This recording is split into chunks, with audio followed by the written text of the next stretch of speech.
catálogo divino. Para conocer la vida de los santos con las hermanas trovadoras de la Eucaristía.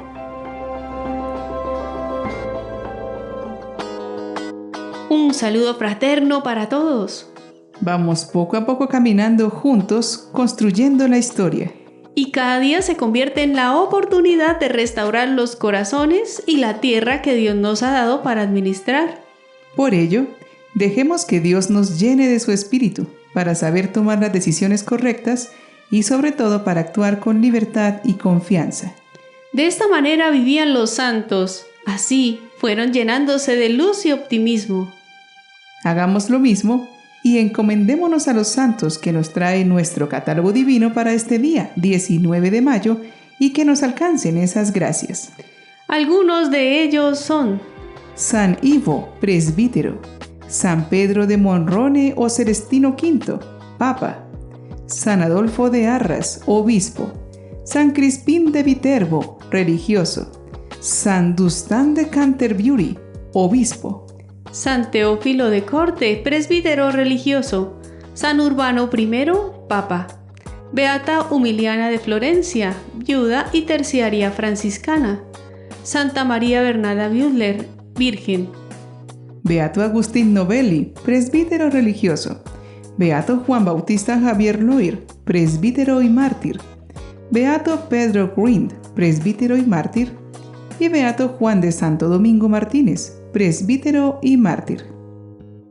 En este día conoceremos a un santo que en el deseo de buscar el mayor bien de la Iglesia, siendo pontífice, optó por renunciar a su cargo y que también nos deja la tarea de reflexionar acerca de cómo asumimos nuestros deberes ante Dios. Él es San Celestino V. Su nombre era Pedro Angelerio. Nació en la región italiana de Molise, probablemente en Isernia, en 1215. Era el 11º de los 12 hijos que tuvieron Angelo Angelerio y María Leone, agricultores piadosos. Aunque parecía estar destinado al campo, a los 17 años ingresó a un monasterio benedictino de Benevento. Sin embargo, Pedro se inclinaba más a la vida solitaria y se hizo eremita en una cueva situada en el Monte Morrone, que le dio el apellido. Estuvo 3 años en la más estricta soledad. Al principio todo eran consolaciones y alegrías espirituales, pero luego empezaron a llegarle terribles tentaciones que a base de oración y de mortificación y obedecer a su director espiritual logró vencer. Empezó a peregrinar la gente en busca de sus consejos y de sus oraciones. Aunque quiso apartarse huyendo a las montañas de Mayela, lo seguían buscando y además lo siguieron otros ermitaños, que más adelante conformaron la comunidad del Espíritu Santo de Mayela o Benedictinos Celestinos. Crecía la fama de santidad de Pedro y tenía el carisma de los milagros. Le animaban a que recibiera el sacerdocio. Ordenado en Roma, al regresar vivió solo, otros 5 años, en otra cueva. Tenía dudas sobre su dignidad para celebrar la misa. Y quedó tranquilo cuando escuchó: Nadie es digno. Celebra la misa con temor y temblor. Fue aprobada la comunidad en 1271 por el Papa Gregorio X. Comenzó así para Pedro una época de fundaciones que se materializaron en más de 36 monasterios e iglesias. Teniendo a su cargo cerca de 600 monjes, delegó la dirección en un hombre de confianza y retomó su vida solitaria durante un par de décadas. Pedro vivía en pobreza, dedicado a la oración y a copiar libros. Era tan austero que tuvo una visión invitándolo a moderarse. Mientras Pedro y sus hermanos se dedicaban a la oración y la penitencia, la iglesia cursaba aguas tormentosas. En el año 1292 falleció el Papa Nicolás IV y los cardenales en Roma duraron 27 meses sin ponerse de acuerdo para elegir un nuevo papa. Estaban polarizados entre los que apoyaban al representante de los Colonna y los que apoyaban al de los Orsini, las familias que ostentaban el poder político en la Italia del momento. Al fin, se les ocurrió una idea: elegir como papa a un santo monje. Y eligieron unánimemente a Pedro. Cuando días después el arzobispo de León lo comunicó a Pedro, entró en pánico. Con temor de ir en contra de la voluntad de Dios, terminó aceptando, nombrándose Celestino V. Tenía casi 80 años. Desde el principio se mostró como un pontífice distinto. Entró a su coronación a lomos de un burro y trasladó la sede pontificia a L'Áquila y luego a Nápoles. En su breve pontificado nombró a 12 cardenales, de los cuales solo 5 eran italianos y ninguno romano, lo cual fue rechazado por el clero romano. Además, 5 eran monjes, en un intento de dar un tono más espiritual al gobierno de la Iglesia. Este fue uno de los puntos de partida del gran cisma que dividiría la Iglesia romana pocos años después. En poco tiempo empeoró su relación con los cardenales, cuando puso de nuevo en vigor las rigurosas leyes de Gregorio X que regulaban el cónclave, anteriormente abolidas.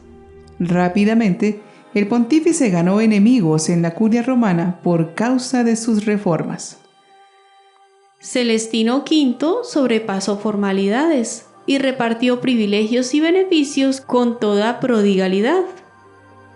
Como consecuencia de todo ello, los asuntos de la curia cayeron en un extremo desorden. Pero Celestino pronto se dio cuenta de que él no estaba preparado para tan difícil cargo. No conocía las leyes que rigen a la Iglesia, ni el latín. Ni tenía la suficiente pericia para no dejarse engañar. Y muchos, como el rey Carlos, se aprovechaban de que concedía cuanto se le pedía. Además, por su inclinación a la oración, se dedicaba por muchas horas a meditar, y mientras tanto no había quien despachara los asuntos en las oficinas del pontífice. Era santo, pero no sabía gobernar. Entonces, aceptando su incapacidad para el cargo, dio un gran ejemplo de humildad y desapego de las grandezas y honores terrenos. Al darse cuenta de su incompatibilidad personal con los deberes papales, consultó con el cardenal Benedetto Cetani, su eventual sucesor, y experto en derecho canónico, sobre la posibilidad de dejar el cargo, tras solo 5 meses y 9 días de pontificado. Se redactó para ello un documento con la asesoría del cardenal Cetani. Celestino publicó primero un decreto declarando que el sumo pontífice sí puede renunciar a su alto cargo. Luego reunió a todos los cardenales. Les leyó su renuncia al pontificado dando las siguientes razones: por enfermedad, por falta de conocimientos y para retornar a su vida de ermitaño. Y allí mismo se despojó de sus ornamentos pontificios, vistiéndose de monje. Les pidió perdón por sus errores, rogándoles repararlos, escogiendo a un digno sucesor. Era el 13 de diciembre de 1294. 9 días después, el cónclave eligió papa al cardenal Benedetto Cetani, que tomó el nombre de Bonifacio VIII. Inmediatamente Bonifacio VIII revocó los actos del gobierno del dimitido pontífice y ordenó retenerle en custodia, para evitar que por su popularidad fuera propuesto como antipapa. Pedro quiso volver a su retiro monástico, pero fue capturado en su intento de huir en barco a Grecia.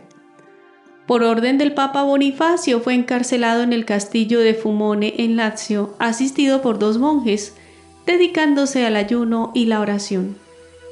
Consolado por realizar su ideal de silencio y apartamiento de todo para orar, Pedro murió allí después de 10 meses de confinamiento a la edad de 81 años en mayo del año 1206 y fue declarado santo en el año 1313. Oremos pidiendo la intercesión de este monje buscador de Dios. Dios Todopoderoso, que has derramado por toda la creación reflejos de tu infinita belleza y bondad, haciendo el hombre a tu imagen y semejanza, tanto amas a quienes se entregan totalmente, que nos los pones como modelo. Por ello, y mediante tu siervo San Pedro Celestino, te rogamos nos concedas salud y felicidad, y con ello una mayor correspondencia a tu amor. Amén. El interés en Celestino se ha centrado en su renuncia.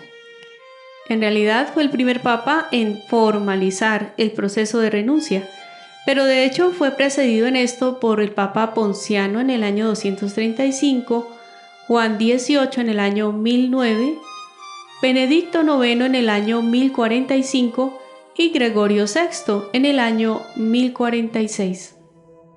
El siguiente pontífice en renunciar fue Gregorio XII en el año 1415, aunque éste renunció por la decisión del Concilio de Constanza para dar fin al cisma de Occidente. No volvería a presentarse otra renuncia hasta febrero del año 2013, cuando Benedicto XVI optó por esta decisión. Se especula mucho acerca de estos hechos históricos que hacen parte de la vida de la Iglesia, y es importante que nos interesemos por conocer por fuentes dignas de crédito acerca de ellos, para que no tambalee nuestra fe por falta de conocimiento. Aprendamos de San Pedro Celestino a ser realistas y reconocer nuestros límites. Muchos de los conflictos que vivimos brotan de una fantasía desmedida que hace brotar decisiones impulsivas o egoístas que alimentan el deseo de poder o hacen vivir de apariencias. Ser realistas es asumir con una manera objetiva cómo interactuar con nuestro entorno, siendo capaces de aceptar y actuar con responsabilidad si hay acciones fuera de nuestro alcance. Cuando descubrimos que nuestros errores lastiman a los demás y evitamos dañarlos, es también una manera de vivir la caridad y reevaluar nuestra vida. Recordemos que la humildad es la verdad. Y la verdad nos hace libres. San Celestino V, Ruega por nosotros.